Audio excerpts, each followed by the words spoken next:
Okay, so welcome everybody. Today we're very happy to have Edward Witten to tell us about black hole thermodynamics then and now. And if there are any questions during the talk, feel free to just unmute and ask the questions. So thank you, Edward. Thanks, Ken, for the introduction and for the invitation to give this talk.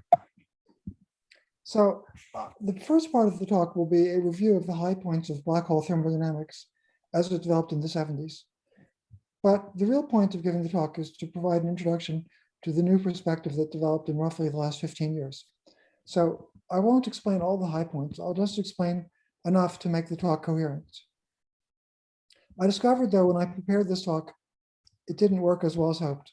And I won't be able to say as much as I imagined when I was originally thinking about this talk, about the new perspective. The focal point of the new perspective is a microscopic understanding of what you should mean by entropy. But as I said a moment ago, in one lecture, it's only possible to explain a little about this. So black hole thermodynamics started with Jacob Beckenstein, who in 1972, inspired by questions from his advisor, John Wheeler, asked what the second law of thermodynamics means in the presence of a black hole. The second law says that for an ordinary system, the entropy can only increase. But if we toss a cup of tea into a black hole, the entropy seems to disappear.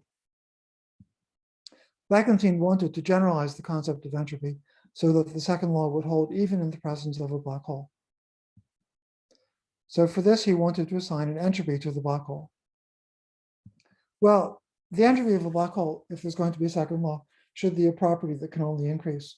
And for example, the mass wouldn't work because it's not true that the mass of a black hole can only increase. If a black hole is spinning, you can slow it down by sending in light that's going the opposite direction to its spin. And when you slow down the black hole spin, you can make its mass go down. This is something that had been investigated during this period.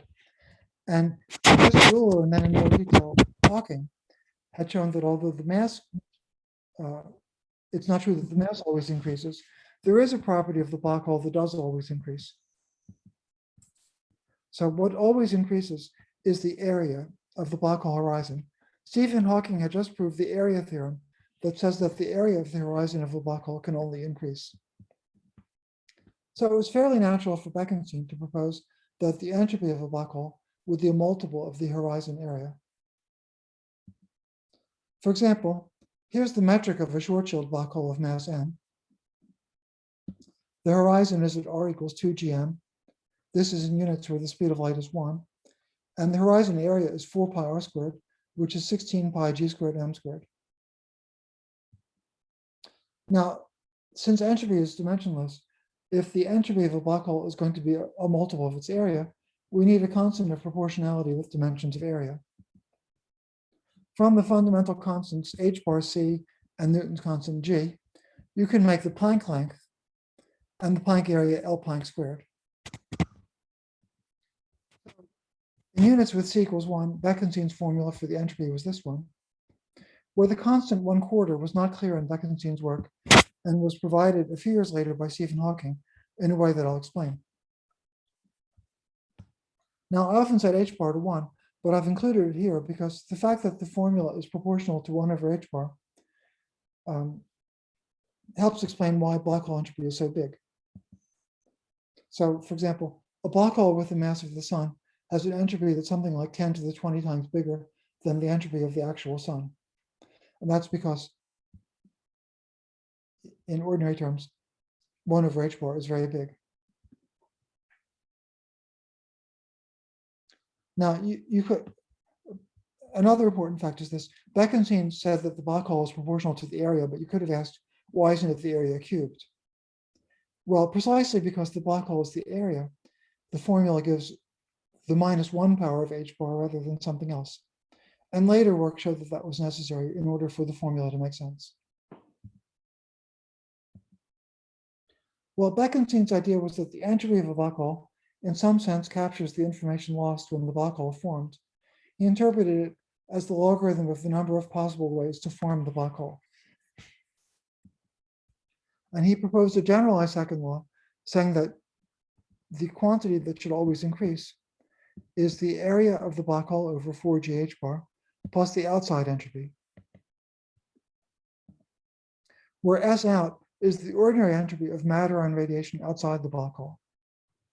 So a better understanding of what's meant by S out is part of the modern reinterpretation of this subject. Although, as I said, I'm only barely going to be able to tell you a little bit about that today. Anyway, Beckenstein's claim is that when something falls into the black hole, S out may go down, but the area term increases by more. And Beckenstein made a few tests of this claim, of which perhaps the most fundamental is the following. Shine photons with a wavelength lambda and therefore an energy E over lambda equals 1 over lambda on the black hole. The energy of a single photon is of order 1, for example, because the photon has 2 polarization states. Although Beckenstein did a more complete discussion involving the fact that a complete thermodynamics of a gas of incoming photons, which he took to be a black body.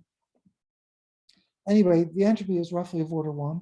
When the black hole absorbs its 1 photon, its mass shifts by 1 over lambda, the photon energy.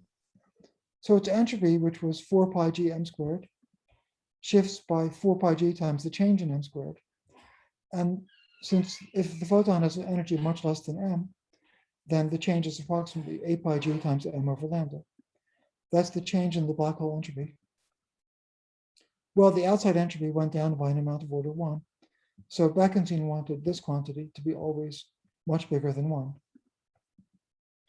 And he observed that if the black hole is capturing a photon whose size is smaller than the Schwarzschild diameter of the black hole, say lambda much less than 4 gm, then the change in the black hole entropy is much bigger than 2 pi, which is satisfactory. But Beckenstein really did not get a satisfactory answer if the black hole is absorbing photons whose wavelength is larger than the black hole size, which can happen, though not very efficiently. And Beckenstein's discussion of this point was not completely convincing. This question does not have a really satisfactory answer in the framework Beckenstein assumed, which was that whatever falls behind the black hole horizon stays there forever. In thermodynamic terms, since Beckenstein assumed that the black hole does not radiate, one should assign to it a temperature of 0.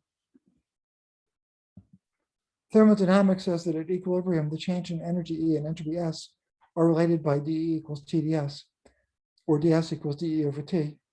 So if T is 0 and dE is not 0, then ds should be infinity.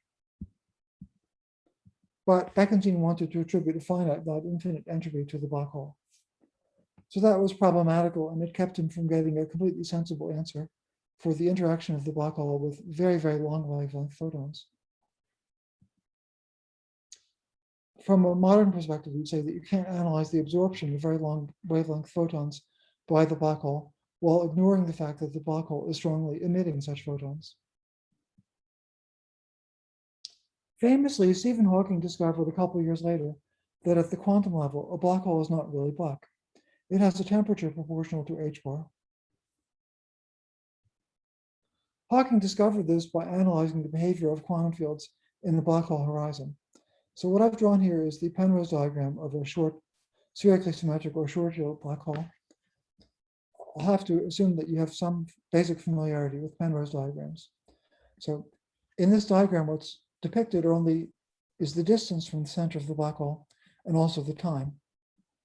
So the angular dimensions are not drawn in the picture. We assume spherical symmetry, so we can depict the geometry by a 2-dimensional slice.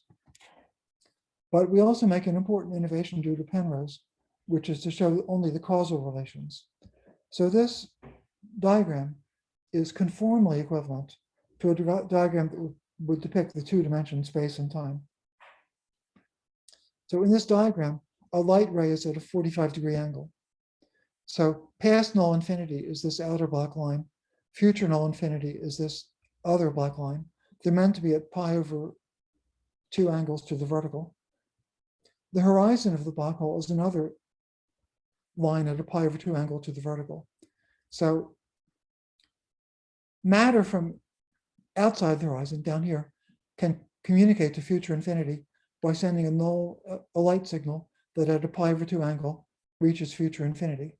But behind the horizon, a light signal, even moving outward at the speed of light, would end up at the singularity, this wiggly line, rather than at future infinity. Anyway, that's a short summary of what the Penrose diagram is meant to be. Now, measurements that an observer at future infinity will make can be traced back to initial conditions of the quantum fields on a Cauchy hypersurface. So here I've drawn in blue a Cauchy hypersurface. It's simply a space-like hypersurface, meaning that its tangent is at more than a pi/2 angle to the vertical. Actually, I've drawn a partial surface that ends at future infinity over here, but the important part is the Cauchy hypersurface where it crosses the horizon. And I've let it cross the horizon outside the collapsing star, which is this part in red. So there's basically a vacuum in this white region where the blue Cauchy surface is crossing the horizon. Whatever the observer at infinity will see can be traced back to what there was on the blue initial value surface, the Cauchy hypersurface. So in this picture, I've showed signals, massless signals that propagate out at the speed of light from the initial value surface to the observer at infinity. One more thing I should tell you about the Penrose diagram is that this point, the endpoint of future null infinity, is future time-like infinity. So there's an infinite amount of time that elapses as you approach this corner of the Penrose diagram. So all the future observations of an observer measuring outgoing signals from the black hole at future infinity pile up near this corner. So I've drawn them as equally spaced purple outgoing signals on this picture, but more and more of them pile up near the outgoing black line that represents the horizon. So a future observer at this time will be detecting a signal that came from the initial value surface here. At a later time, it came from closer to the horizon, still on the blue surface. The observer at infinity will never see the portion of the blue surface behind the horizon, and later time measurements will come from signals that came from closer and closer to the horizon along the blue surface. So part of Hawking's insight was that although the full details of exactly what you'll see when you make measurements outside the collapsing star will depend on the details of the collapsing star. If you ask what you'll see in the far future after transients die down, there's a universal answer. The reason for that is that, well, first of all, you can imagine determining what you'll see at a late measurement from initial data on this blue hypersurface. And the important part of it is outside the collapsing star. But secondly, when you make an observation at very late times, you're observing what there was on the blue hypersurface very close to the horizon. So what I'm about to say is the crucial point. Observations made at late time by the observer at infinity depend on measurements of the state of the quantum field at very short distances near the horizon. But every state of a quantum field is equivalent to the vacuum at short distances. So the late time observations of the observer outside the black hole simply probe the vacuum state near the horizon at short distances, totally independent of the details of this complicated red object, the collapsing star.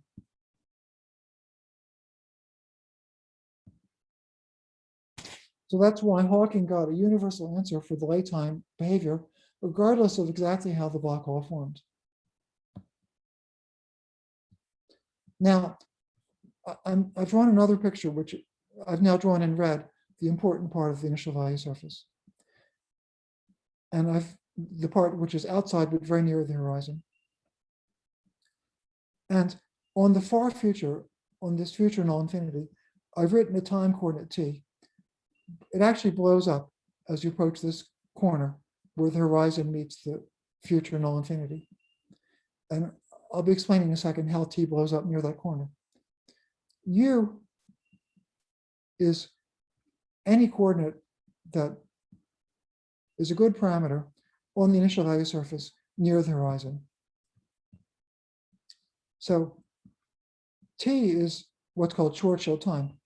The black hole metric is given by the Schwarzschild solution that I wrote down a long time ago, and had a time parameter T that blows up near this point, but it's simply the time as measured by an outside observer.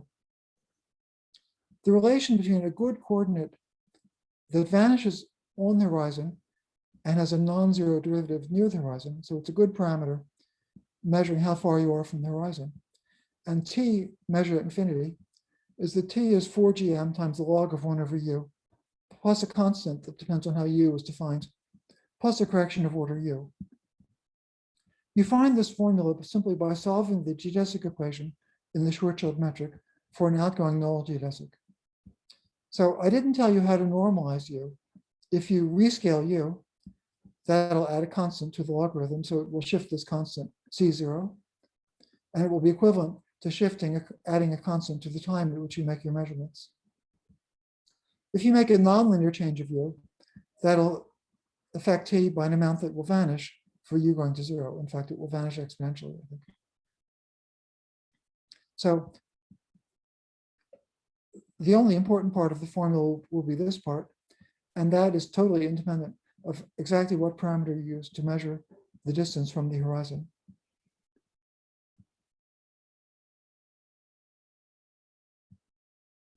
Now, when I say that the time blows up logarithmically as u approaches the horizon, that might not look that dramatic, but it becomes dramatic if we simply invert the formula by solving for u in terms of t.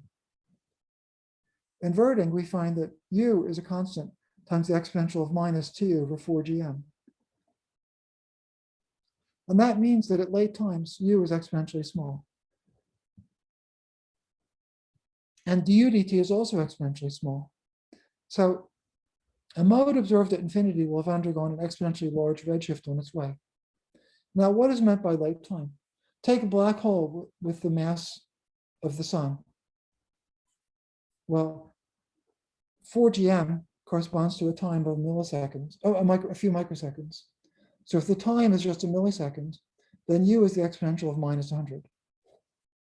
So late times for a black hole with the mass of the sun means, well, a millisecond is a very late time from that point of view. So a mode of any given energy E that's observed at a sufficiently late time will have originated from a very high energy mode near the horizon. That's why there's a simple answer. I want to stress, though, that when I say very high energy, it's up to us for observations at a given time. It's up to us where we wanted to put this initial surface. We should put the initial surface sufficiently far back that the modes we're observing out here originated at high enough energies for the approximations I'm about to make. But that only meant they had to be at high energies compared to 1 over the size of the black hole. So for example, for a black hole with the mass of the sun, a very high energy mode could have a wavelength of a millimeter. In other words, it has a wavelength where we understand physics very well, but it's been redshifted on its way out to a much longer wavelength. So there's a simple answer, because the observations we make of any given energy E originated from high energy modes near the horizon, and high energy modes, roughly speaking, just propagate freely along geodesics out to the observer at infinity. So I'm going to make this a little more quantitative in a moment, so maybe I'll stop here in case there's a question.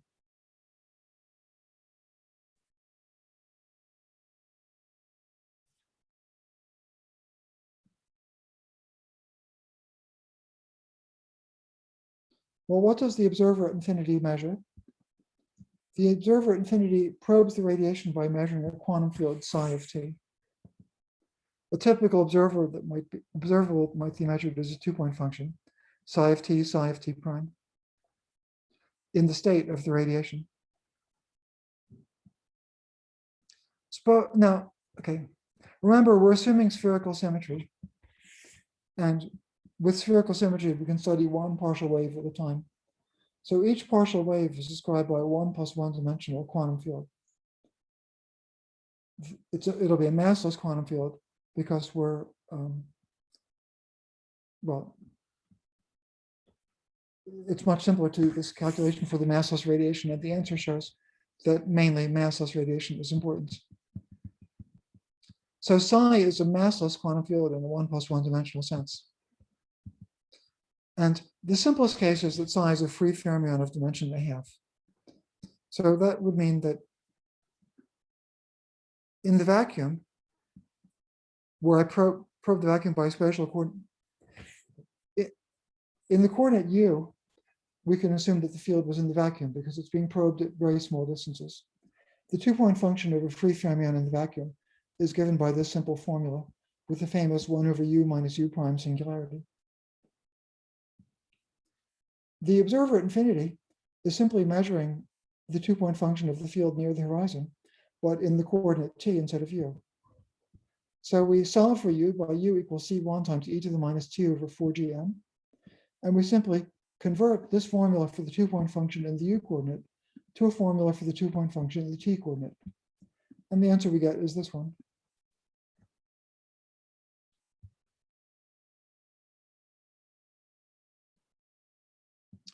And that formula is anti-periodic in imaginary time.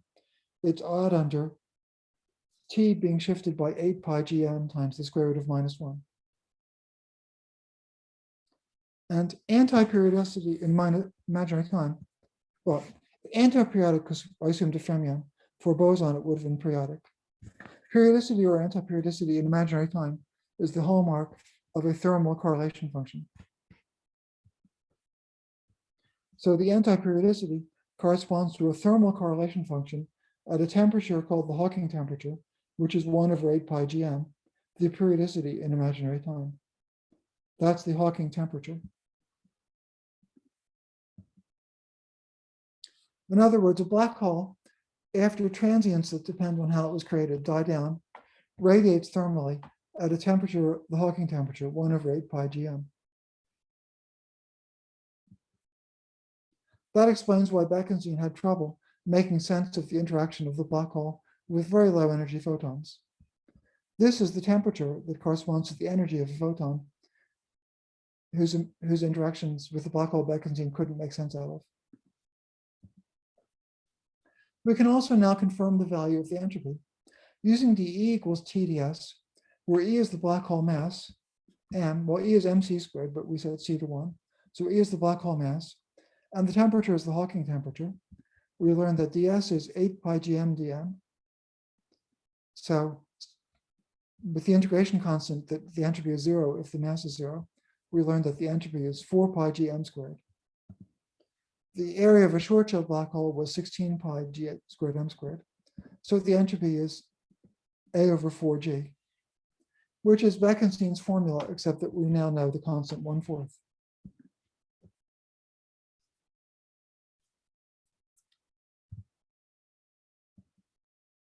So that's how Hawking confirmed Beckenstein's ansatz and determined the constant that was unclear in Beckenstein's work.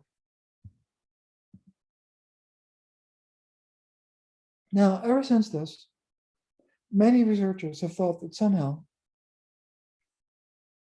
the entropy being the area over a constant means that the black hole can be described by some sort of degrees of freedom that live at its surface, 1 bit or qubit for every 1/4g h-bar of area. For example, John Wheeler wrote a famous article in 1992 where he illustrated that idea with this picture. He drew on the horizon a unit of area, and he postulated that each unit of area contains a bit or qubit, and I think he has a 0 or 1 for each unit of area. And that 0 or 1 is supposed to be, he imagined, as the state of a spin half particle that lives in each horizon unit.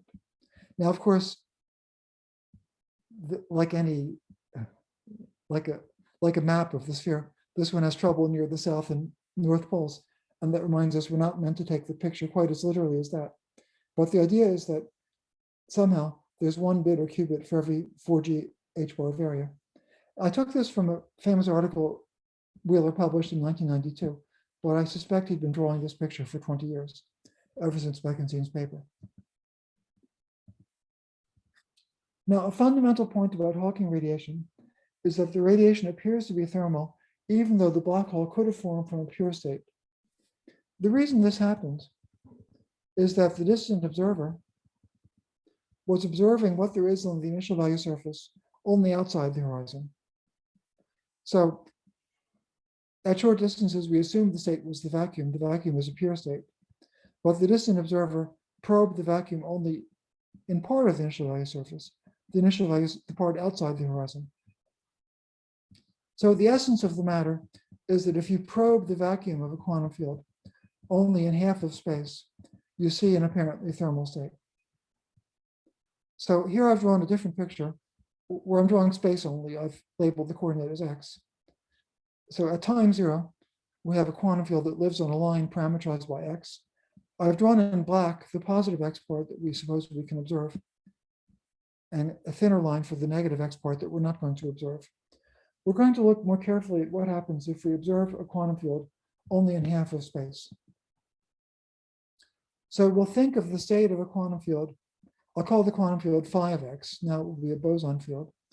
And this ground state of a quantum field is a function psi that depends on phi of x.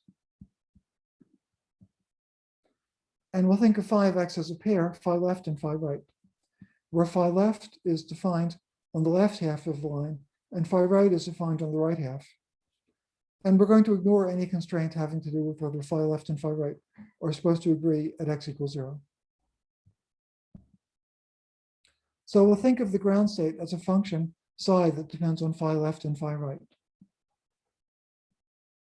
Now, in quantum theory, if you want to make observations of only part of a system, in general, instead of a pure state, you have to describe a subsystem by a density matrix. So we're going to make a density matrix appropriate for observations of phi right only. I'll spend a moment to review the general idea of a density matrix. We start with an Hilbert space H that's a tensor product of two factors, HA and HB. And we might have a pure state, psi AB, in this tensor product. If we do have a pure state, we form the projection operator onto the pure state. And that projection operator is called a pure state density matrix. Now, it has the following properties. Since it's the projector onto a pure state, it's a Hermitian matrix that's positive semi-definite and has rank 1. It's a projection operator. Its trace and rank are both 1. Suppose we want to calculate the expectation value of some operator in a pure state. Well, it's given in quantum mechanics by this formula, but an alternative formula is this one, the trace of OAB times the pure state density matrix, rho AB. I've roughly just moved the bra over to the left and written the formula as a trace. As I said, rho AB is Hermitian non-negative, and its trace is 1. And finally, it has rank 1. Those properties characterize the projection operator onto a pure state. But suppose we're only going to observe subsystem A. That means we're only going to consider operators of the form OA tensor the identity on system B. So these are the only operators OAB we're going to talk about. If so, we can simplify our formula for the expectation value of OAB. It's the trace in the joint system rho AB, HA tensor HB of, so trace in AB means trace in the joint Hilbert space, HA tensor HB. I should have explained that here. But here, the operator does not depend on the B system. Only the density matrix depends on the B system. So I could do the part of the trace that involves the B system and do what's called a partial trace over B of rho AB. And then we get a density matrix rho A for the A system. In other words, for measurements in system A only, we can use the density matrix rho A that's obtained from rho AB by a partial trace on HB. Now, the definition of rho A meant that it was Hermitian non-negative and had trace, well, rho AB was Hermitian non-negative and had trace 1. And rho A inherits all those properties. The property rho A does not necessarily have is that it does not necessarily have rank 1. If psi AB is an entangled state of the two subsystems, rho A has rank greater than 1. An entangled state is just any state that's not a tensor product of separate pure states of the two subsystems. So almost every quantum state of the combined system is entangled. So normally, if you observe a subsystem of a quantum system, it'll be entangled with whatever you're not observing. And it will be described by a density matrix that's not a pure state density matrix. It's Hermitian and has trace 1, but it doesn't have rank 1. To imitate this in quantum field theory, we want to construct a density matrix for observations of phi right only. And for that, we need a convenient representation of the ground state wave function, psi of phi left and phi right. It's given by a path integral on the lower half plane. So Feynman taught us essentially that to construct the ground state of a quantum system, you should do a path integral in Euclidean time, where the time runs from -infinity up to 0. And then a path integral with boundary conditions at Euclidean time 0 gives us the ground state wave function. In quantum field theory, though, we have space as well as time. So we have not just Euclidean time, we also have space. There might be more space dimensions that I'm not drawing, but there's at least one, the x direction, that runs from left to right in the picture. And now we have Euclidean time from -infinity up to 0. So Feynman tells us that the path integral in the gray region in Euclidean signature gives us the ground state wave function psi. And I've just drawn a black dot to separate the left and right halves of the initial value surface. So we do, according to Feynman, the path integral with boundary conditions that we specify the boundary values phi left and phi right on the two halves of the boundary, and the path integral with those boundary conditions gives us the ground state wave function. So the path integral computes a wave function psi that depends on both phi left and phi right. Now, similarly, for the pure state density matrix, we just multiply the path integral that I just described in the lower half plane by a similar path integral on the upper half plane. One contributes the bra and one contributes the ket. The partial trace that gives a density matrix for the right half only is accomplished by doing a partial trace over the field phi left, which means we take the phi left over here below the cut and phi left above the cut, and we set them equal. In path integrals, we just glue together the two left halves of the picture, the left half here and the left half here. So the path integral we're doing now looks something like this. It's a path integral on the whole plane with a cut on the positive x-axis, no cut on the negative x-axis, where we've glued the pictures together. So we're doing a path integral on the whole plane with a cut on the positive real axis. The path integral computes a function rho, I'll call it, which depends on phi right and also phi right prime. Phi right prime are boundary values above the cut, and phi right are boundary values below the cut. This function, phi right and phi right prime, phi that depends on phi right and phi right prime, is our density matrix. It's a matrix that acts on an initial object phi right and a final object phi right prime. Except I might have gotten initial and final slightly confused. But anyway, rho is the density matrix for observations only to the right side of the cut. But this path integral can be understood in another way. I've just drawn the same picture again of the cut plane, but I've drawn it in a way that emphasizes the fact that the plane has rotational symmetry around the endpoint of the half line. So now I've drawn a rotationally symmetric picture, but with still a cut on the positive axis. You can generate the cut plane by starting with the half line and rotating it by a 2 pi angle around the endpoint. That gives a formula for the density matrix. If R is the operator that generates the rotation, then the density matrix is e to the minus 2 pi r, where the 2 pi is just because we need a 2 pi angle.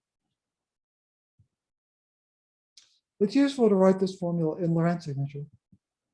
In Lorentz signature, R becomes the Lorentz boost generator K, So the density matrix is the exponential of minus 2 pi k.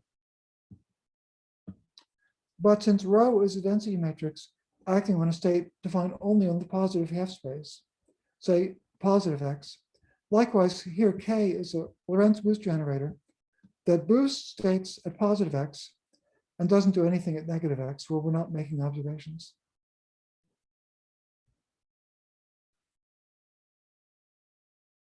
So what I've written, if I integrate it from minus infinity to infinity, would be the usual formula for the Lorentz boost generator. But here we take the integral from 0 to infinity. As usual for a charge generator, the integral is over space, here a half space at a fixed time, which we've taken to be time 0. So as a check on this, let's go back to our formula that the time of the distant observer is related to the distance from the horizon on the initial value surface by this exponential formula. We can now give a new explanation of why this formula led to a thermal density matrix. Observations near future infinity are equivalent to observations made near the horizon with positive view. That means our discussion applies in terms of view, the density matrix is e to the minus 2 pi k, where k is the Lorentz boost generator. We'll convert that to the way it would be viewed by an observer at infinity. Well, as far as a massless mode is concerned, the Lorentz boost operator acts on u by u d by du. But using this formula, we see that to a distant observer, u d by du is minus 4gm times d by dt. The generator d by dt corresponds to the Hamiltonian h. So the mapping from u to t maps k to 4gm times the Hamiltonian. So the density matrix, e to the minus 2 pi k, becomes e to the minus 8 pi gnh, which is a thermal density matrix at the Hawking temperature, as we claimed before. So we've simply given a new re-derivation, which is sort of in the spirit of discussions by Unruh and others, of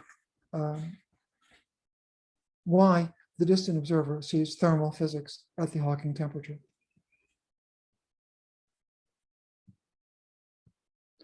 Now, with a little more time, I'd go on to explain the Euclidean picture that was developed by Gibbons and Hawking, among others, but that would come at the cost of not being able to give even a taste of the more modern results. So we're going to have to leave that. Progress in the 21st century has largely depended on understanding the meaning of quantum entropy at a deeper level. But unfortunately, I'm only going to be able to explain one result in this direction, which was by Horacio Cassini. We need to begin by discussing more thoroughly what entropy means at the quantum level.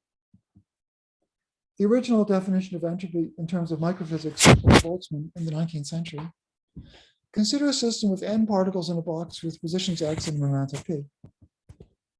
As a classical physicist, Boltzmann assumed that at a given time, x and p have definite values, even if we don't know what they are.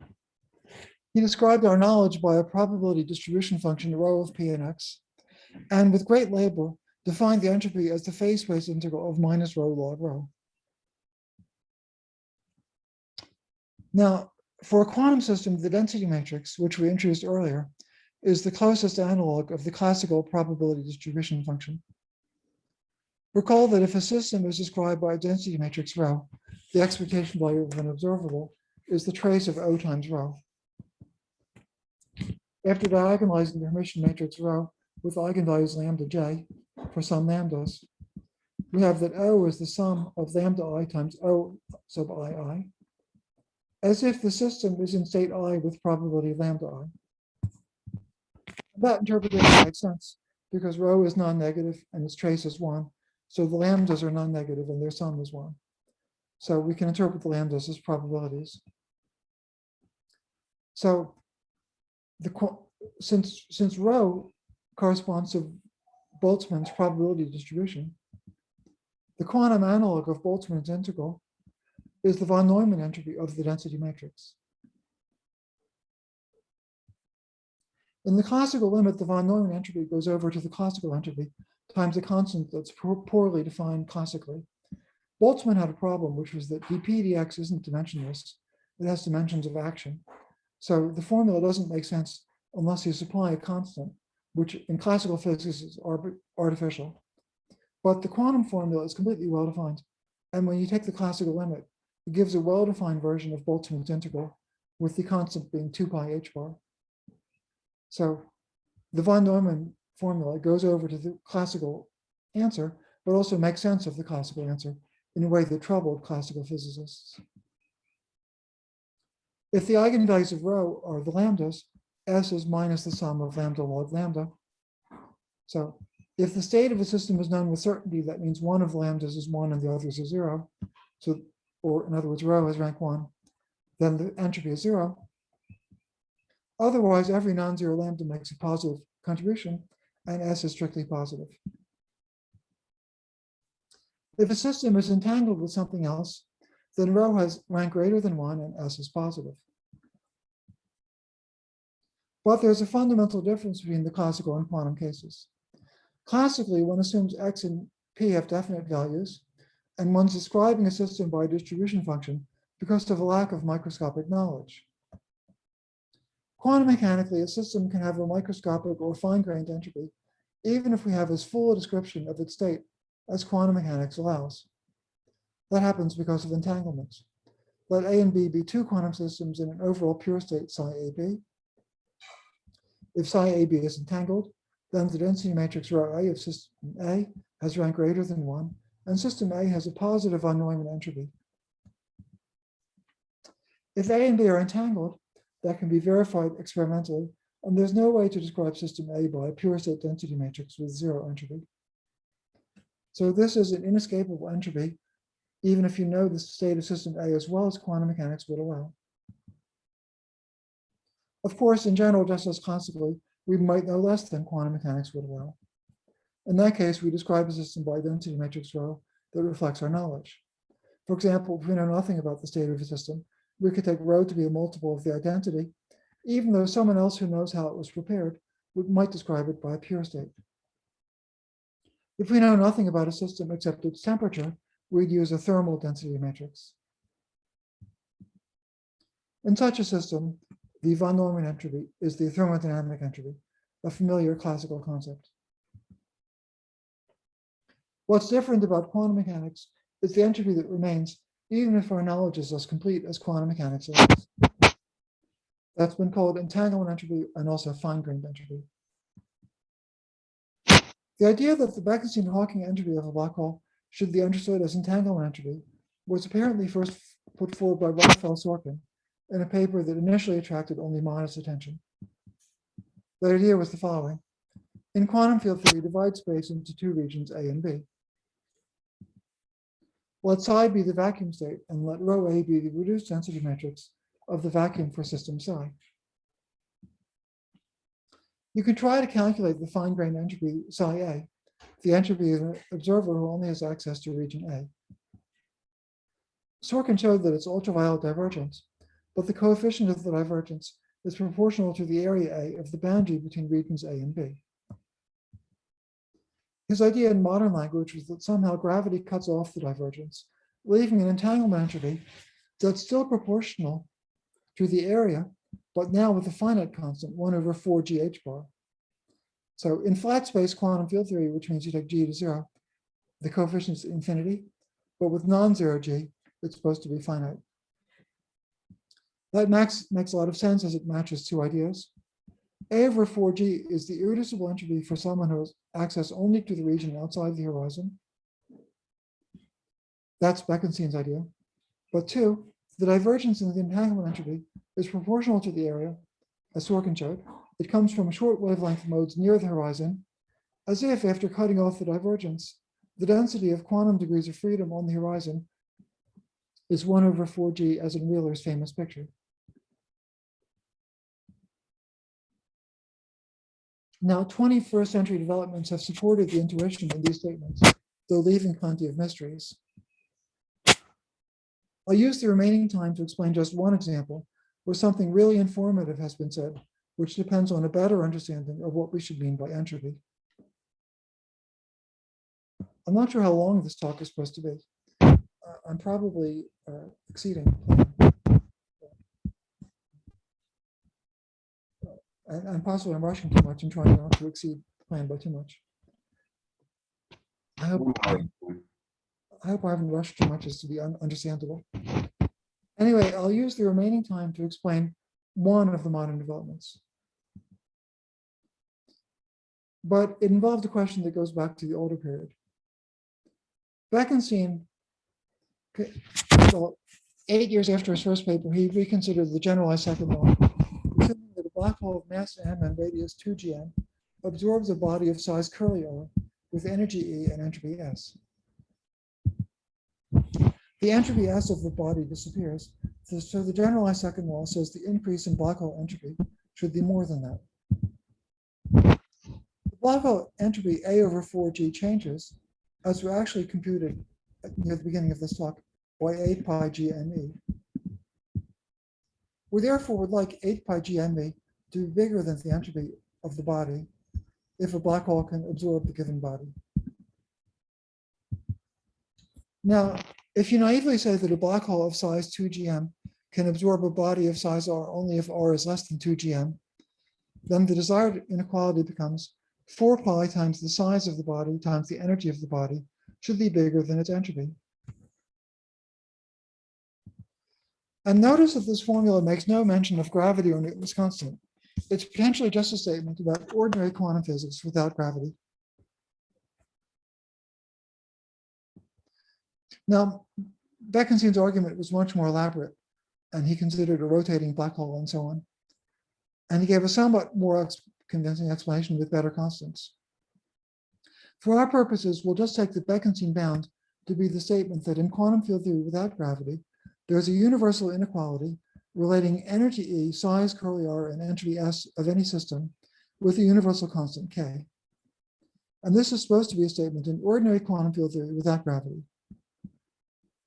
because it's supposed to apply to the non-gravitating system that was absorbed by the black hole. Now, faced with a conjecture like this, two questions come to mind. Is it true, of course, but also if it's true, is it interesting? For years, there seemed to be plenty of basis for skepticism on both counts. On the question of whether Beckenstein bound was true, there seemed to be a trivial argument that it could not be true, at least not as a universal statement about all quantum field theories. Consider a theory with n elementary particles, all of the same mass. Such theories exist, for example, free field theories. Consider a system consisting of a box with one particle inside it. The entropy seems to be at least log n from the choice of one of n possible particles to put inside the box. On the other hand, the size and energy of the box do not depend on n. So it seemed clear that the Beckenstein bound could not be a universal statement about quantum field theory. Some people thought maybe it was true for a quantum field theory relevant in the real world, but not a universal statement about quantum field theory. On the other hand, if true, is the Beckenstein bound interesting? Well, can we think of a system where the bound is sharp? It's close to being violated. Consider a system made of massless particles. Making the particles massive makes things worse because it increases the energy without increasing the entropy, so it goes in the wrong direction forward, I'll say. For example, consider a box of size rho containing a gas of massless particles at temperature T. In 3 space dimensions, the number of particles in the box is of order rho T cubed, and that's the order of magnitude of the entropy. But the energy is of order rho cubed T to the 4th. So the Beckenstein ratio S over rho E, on which we want an upper bound, is of order 1 over rho times the temperature. Now, if rho T is much bigger than 1, the notion of a thermal gas in a box makes sense. But in that case, S over rho E is much less than 1, and the Beckenstein bound is satisfied by a wide margin. So this is a case where all the terms in the Beckenstein bound make sense, but the bound isn't that interesting because it's trivially satisfied. Can we find a system where the Beckenstein bound is interesting as well as true? Keeping still many particles in the box, but assuming the particles are not in thermal equilibrium, makes matters worse because it lowers the entropy S for given energy E. To make the Beckenstein bound challenging, we need to reduce the number of particles, which we can do by lowering the temperature. The best case is that the box contains just one or a few massless particles, or equivalently that the temperature is no more than 1 over the size of the box. But a box containing just one or a few massless particles will weigh much more than the particles it contains. In estimating the Beckenstein ratio, we can't ignore the mass of the box in this case, which might have been unimportant when there were many particles in the box, but it's important if the box is almost empty. Including the mass of the box goes in the wrong direction and again makes the Beckenstein bound uninteresting. In other words, that the case that the Beckenstein bound is interesting is the case of a single particle without a box. But what sense does the Beckenstein bound make in that case? In other words, what's the entropy of a single particle? For that matter, what's the size of a system consisting of a single particle? That's murky in quantum mechanics. In other words, if we try to go to a regime in which the Beckenstein bound is interesting, the statement of the Beckenstein bound does not seem to make sense. Amazingly, Cassini was able to give a precise statement of the Beckenstein bound and to prove it. So after all, with the right definition of the terms, the Beckenstein bound does make sense, and it is true as a universal statement in quantum field theory. To explain this, I need to tell you one more thing about density matrices. Let sigma and rho be two density matrices on the same Hilbert space curly H. The relative entropy between them is defined by this formula, trace rho log rho minus rho log sigma. It measures, in a sense that turns out to be useful, how different are rho and sigma. It has very interesting properties, which we don't have time for today. For now, we only need one fact. S of rho and sigma is non-negative and vanishes only if sigma equals rho. I'll sketch very quickly the proof. You let sigma of t be a convex linear combination of rho and sigma. So a convex linear combination of density matrices, such as this, with coefficients that add to 1, is still a positive Hermitian matrix of trace 1, so it's still a density matrix. So we can consider the function f of t, which is the relative entropy of between rho and sigma of t. So it's given by this formula. And the function f of t has the following properties. At t equals 0, it vanishes along with its first derivative, but its second derivative is strictly positive everywhere as long as rho isn't equal to sigma. And therefore, f of 1, which is the relative entropy between rho and sigma, is strictly positive if rho isn't sigma. So the proof of these statements here, well, you see,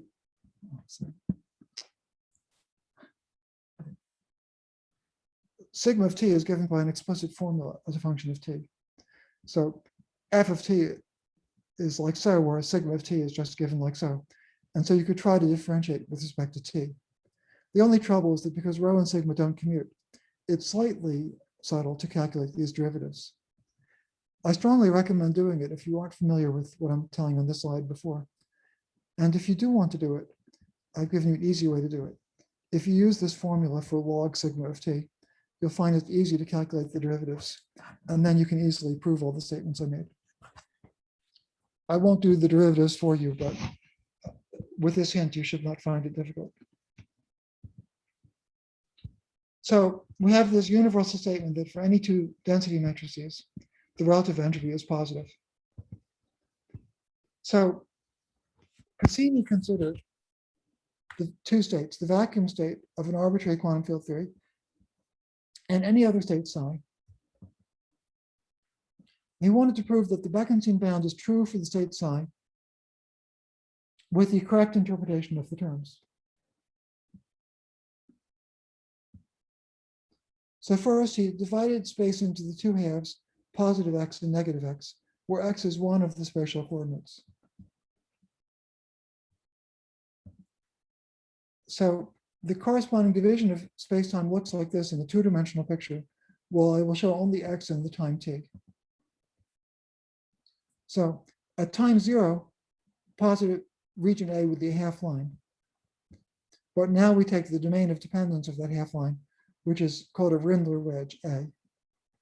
The negative x is the domain, its domain of dependence is another Rindler wedge B. There also are future and past wedges. So the left and right wedges are called Rindler wedges. Now, there might be more spatial coordinates in this picture. He picked one spatial coordinate x. There might be more coordinates. If so, they're perpendicular to the slide. So I've drawn it as if the boundaries of the wedges are one-dimensional arrays, but they might be one-dimensional arrays times some additional spatial coordinates. Cassini considered the density matrices rho psi, rho, which is rho sub psi, and sigma, which is sigma omega, of the states psi and omega reduced to region A. That means where you only consider measurements in region A. So the relative entropy in some sense measures how well psi and omega can be distinguished by someone who only makes measurements in region A. For example, if the state psi contains the planet Jupiter, but it's way over in region B, then an observer in region A will have trouble measuring that, telling that psi and omega are different. And these two density matrices will be almost the same, and the relative entropy is small. But if the planet Jupiter is way over here in region A, the relative entropy will be large. But whatever psi is, it will always be non-negative, and that's the fact that Cassini used. I should say that for brevity, I'll talk about density matrices, but there's a more rigorous formulation that uses von Neumann algebras. So now we want to compute the relative entropy between rho and sigma. The definition is trace of rho log rho minus rho log sigma. And in quantum field theory, this is finite. But the two terms separately, the parenthesis is in the wrong place. This parenthesis should have been over here. It's a trace of rho times the quantity log rho minus log sigma. The two terms with log rho and log sigma are each divergent, as you'll see in a moment. So Cassini added and subtracted two terms to write the relative entropy as the sum of two terms that are each finite. So what he added and subtracted was the trace of sigma log sigma. So now the two terms, as you'll see in a moment, are both finite. So one term is the entropy of density matrix rho in region A minus the entropy of density matrix sigma in region A. So it's the entropy difference with a minus sign between the state psi in the vacuum for measurements in region A. Now, the area law cancels out when we take this difference. So in other words, entropies are divergent in quantum field theory, but they're divergent because of short distance effects, which are universal for all states. So when we take the difference between two states, we get a finite entropy difference. To evaluate the other term, we should remember that if O is any operator, then its expectation value in the state psi is the trace of, well, in any state psi, is the trace of O times the corresponding density matrix, and likewise for another state chi. So we're going to use this with O being minus the logarithm of the density matrix of the vacuum. And we showed before that the density matrix of the vacuum was the exponential of minus 2 pi k. So minus log sigma is just 2 pi times k. And the reason I spent some time deducing this formula is we know explicitly what 2 pi k is. It's the one-sided Lorentz boost operator. It would be the Lorentz boost operator, except we integrate only over positive x. So the term that involves log sigma, a trace with rho or sigma, is the expectation value of log sigma in the corresponding state, which is either the vacuum or some other state psi. So this second term is the integral, 2 pi times the integral of x times t00 over the positive wedge in the state psi, minus the same thing for the vacuum. But with the usual regularization of t00, the vacuum term vanishes.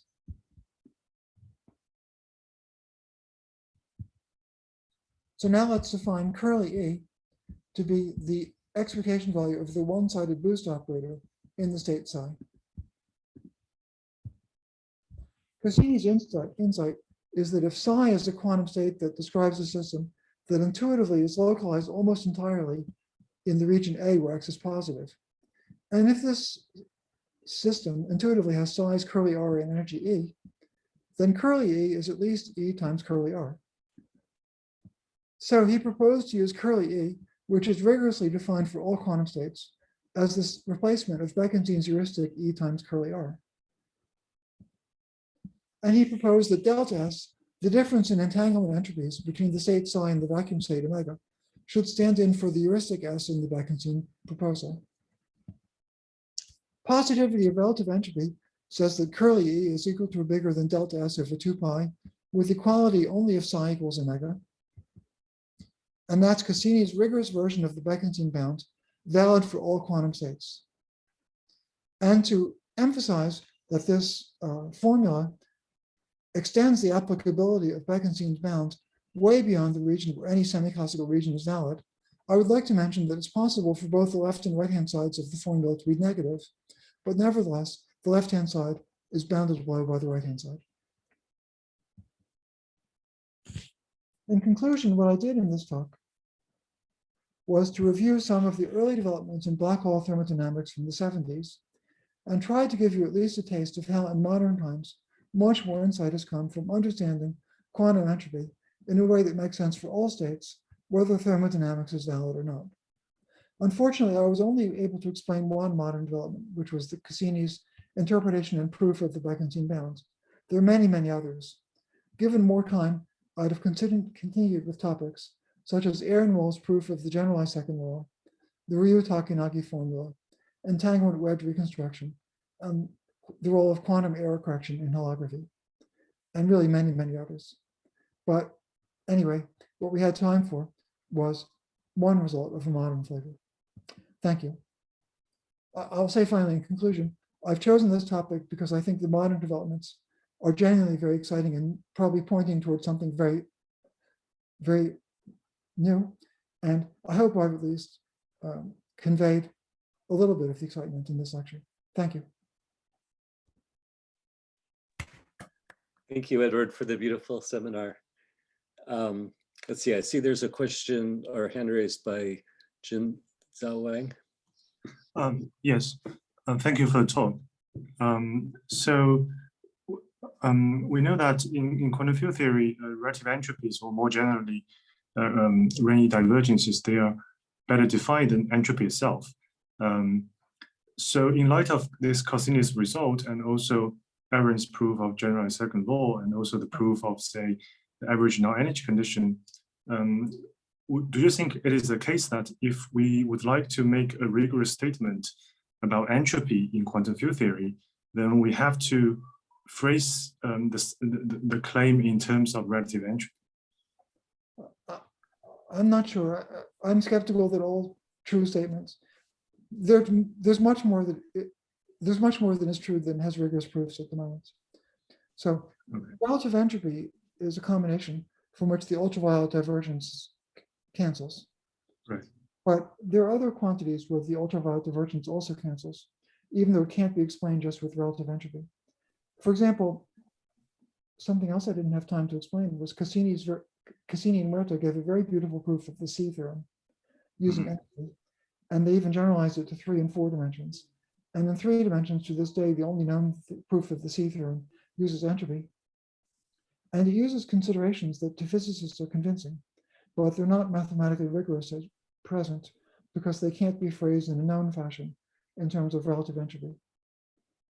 Okay. So, of course, I can't exclude the hypothesis that everything which is true can be expressed in terms of relative entropy. I'd be skeptical of that hypothesis, but I don't know for sure. Okay. I want to tell you something else, though, that I didn't have time for in my talk, although I regret it. I think I rushed too much in the talk, and given how much I rushed, I should have spent 5 minutes telling you the following, which is due to Susskind and Ogren. So, okay. There's actually something slightly misleading with my presentation because Susskind and Ogren were actually the first. This was in 1993. They were the first to say something useful that went beyond. I did mention that the idea of Beckenstein-Hawking entropy as a cutoff version of entanglement entropy goes back to Sorkin in 1983. And there were other references in the 80s that I didn't give. But Beckenstein, Susskind and Uglum said the following. So we take a black hole, it has an area A. Then it has a generalized entropy due to Beckenstein and Hawking, which is supposed to be, in some sense, A over 4GH bar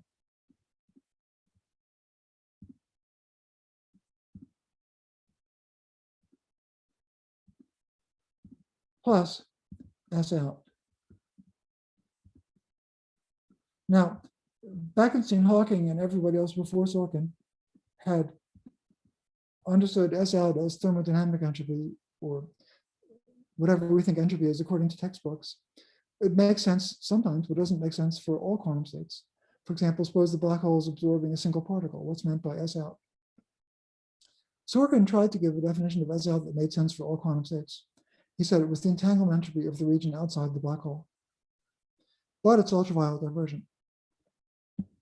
Now, Beckenstein and Hawking had proposed, and to some degree by Hawking justified this formula, but they treated it semi-classically in a black hole background. So G was the bare Newton constant.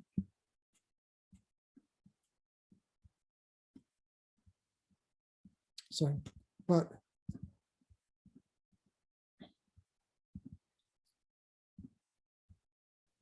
Susskind and Uglum pointed out that due to renormalization effects, the physical Newton constant is the bare Newton constant plus a correction of order h bar.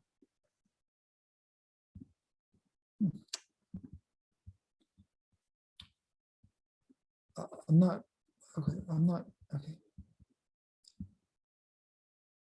not sure why at the moment I'm not able to write. Anyway, what I'm trying to write here is that 1 over G is 1 over G naught plus h bar times something which is ultraviolet divergent, proportional to a cutoff squared in 4 dimensions.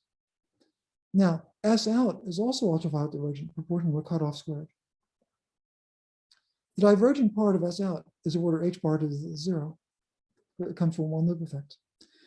The classical term has a 1 over h bar, but the difference between 1 over G naught and 1 over G is of order h bar from a divergent quantum correction.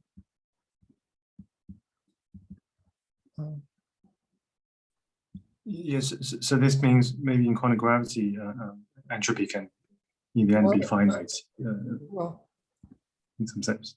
I really want to, okay, what I wanted to write over here, okay, I've messed it up. Now I can write it, but I've messed it up. I want to write that 1 over G is 1 over G naught plus h bar times lambda squared.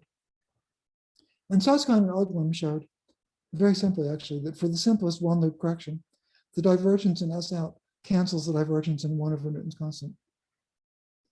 So therefore, the generalized entropy is better defined than either term is separately. So that actually was the first demonstration that the von Neumann entropy outside the horizon has got to be what's meant by S out. Therefore, in my lecture, I really should have explained it before getting to Cassini. I regret not having done that. That last part isn't exactly an answer to your question, though. Your question was about things that are true in ordinary quantum field theory. And I don't know the answer to your question. Your question was, roughly, are all true statements about entropy in ordinary quantum field theory reducible to statements about relative entropy? My guess is no, but I don't know. But what about quantum gravity? Because this is a sort of example that... Well, in quantum gravity, clearly we don't want to just talk about relative entropy because the generalized entropy is finite. Okay. For your original question, that my answer was I don't know, but I doubt it. And I would offer the Cassini proof of the C theorem, Cassini-Werter proof of the C theorem, as the most elementary example of something that should be made rigorous and isn't rigorous at present. Thank you. Yep. Sure.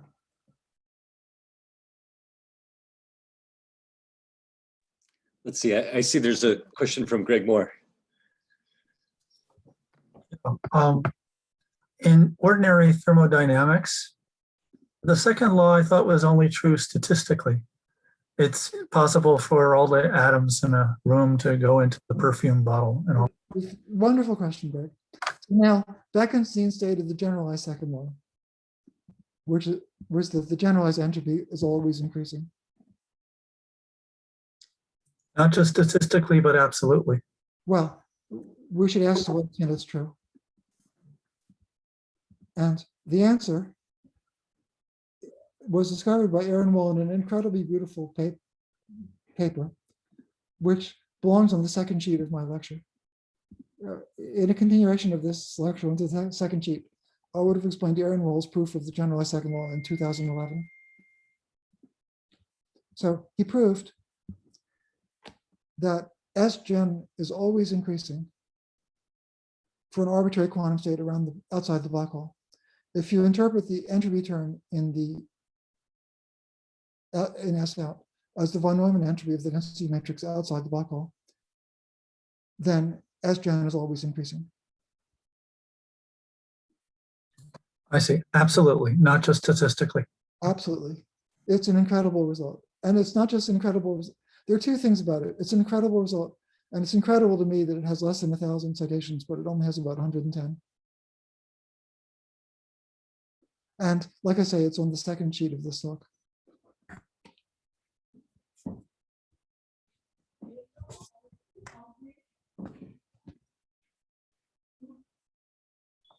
See, are there any other? Oh, sorry, go ahead, Edward.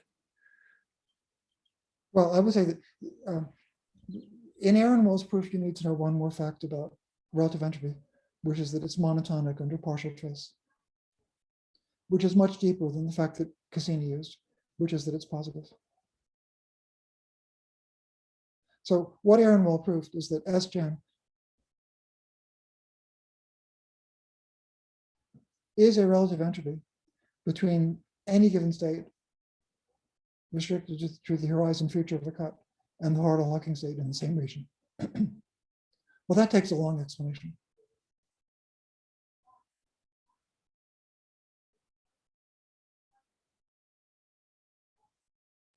Thank you.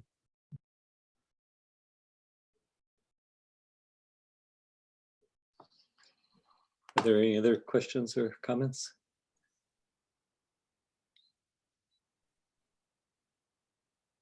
See, well, if not, let's thank Edward again, and maybe we can turn off the recording. And thank you, Edward. Sure. Thanks again for the invitation.